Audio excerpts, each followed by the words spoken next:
Ես վստահեցնում եմ,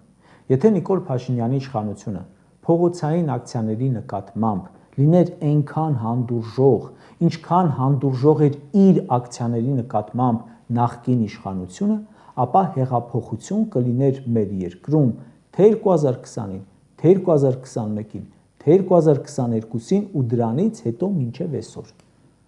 Ասում է, ես առաջին ղեկավարն եմ, որ ասում եմ համաձայն չեք, հեղափոխություն արեք։ Քանի հոգու անուն տամ, որ բանտում են կամ քրեական գործերի տակ, այլ խափանման միջոցներում, որովհետև նրանց ելույթները, հարցազրույցները, ֆեյսբուքյան գրառումները համարել եք հեղափոխության կոչ։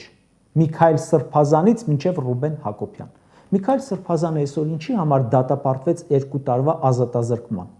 Ուղղակի ամոթ է, որովհետև ձեզ քննադատել է ու դա համարել եք հեղափոխության կոչ։ Այսինքն նա հեղափոխության կոչ անողներին դատում է ու անձամբ կոչ է անում հեղափոխության։ Բա թող իրեն էլ բռնեն։ Նա էլ է կոչ անում հեղափոխության, Միքայել Սրբազանն էլ։ Սրբազանին բռնում են, Փաշինյանին չէ։ Բագրատ Սրբազանի ու մյուս համախոհների դատներ երեք։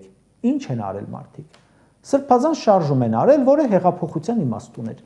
Այսինքն Փաշինյանը կոչ է անում հեղափոխության, բայց հեղափոխության համար պատրաստվողներին դատում է հեղաշրջման փորձի մեղադրանքով։ Մի քանի հոգի պատրաստվում են միտինգ անելու, զանգում իրար հարցնում են, երբ միտինգ անենք, երբ օրը նշանակենք։ Սրանք այլ տեղերից կտրում, կպցնում են լրիվ ուրիշ խոսակցություններ, գումարում են արհեստական բանականության հորինվածքները ու մեղադրանք առաջադրում։ Ու ասում է տղայիկ հեղափոխություն արեք։